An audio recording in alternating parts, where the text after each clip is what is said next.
படம் பண்ண மாட்டேன்னு சொல்கிறத வேணால் நம்ம அக்செப்ட் பண்ணிக்கலாம். ஏன்னா நிறைய அனுபவங்கள் அது. ஏன்னா படம் பண்ணும்போது அதில் வெற்றி தோல்விகள் நிறையா வரும்.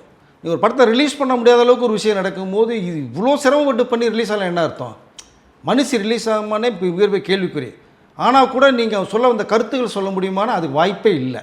தூக்கி எறிஞ்சிட்டார் வேணான்னு சொல்லி. ஸோ அதனால தான் ப்ரொடக்ஷன் கம்பெனியை க்ளோஸ் பண்ணுறேன், ப்ரொடியூஸ் பண்ண மாட்டேன்னு மட்டும்தான் சொன்னார். டைரக்டர் இவரே பண்ணால் கூட விடமாட்டாங்க. ஏன்னா இது பெஸ்ட்டு டைரக்டர். நீங்கள் கதையை அவர் எழுதுறதுக்கு வாய்ப்பு நிறையா இருக்குது. ஏன்னா இப்போ நாவல்ஸ் எடுத்துகிட்டு இருக்கார். இப்போ விடுதலையெல்லாம் நாவல் தான். ஆமாம் சார். உங்களுக்கு இந்த வாடிய வாசலும் ஒரு தழுவி எடுக்க இவருடைய ஸ்க்ரீன் பிளே பண்ணுற ஒரு மேட்ரு தான் இது. அதில் கதைக்குள்ளே அவர் போய் இப்போ சிந்திச்சு பண்ணோம்னா நீ மற்ற பிரச்சனைலேருந்து வெளியில் வரணும். அப்போ தான் நீ இந்த கதைக்குள்ளே போக முடியும். இப்போ அரசனே வந்து பார்த்தீங்கன்னா அவருடைய கதை தான். ஆனால் ஏற்கனவே இவர் சந்தித்த ஒரு விஷயத்தை அவர் எழுதி வச்சுருக்கிற மேட்டரில் தான் இப்போ அரசனை எடுத்து பண்ணுறார். அன்பு ஒரு கேரக்டர் பண்ணார், அரசன் கேரக்டர் பண்ணாங்க. அன்பு தான் வடசென்னை மேட்ரு, அரசன் இன்னொரு ட்ராக்கு.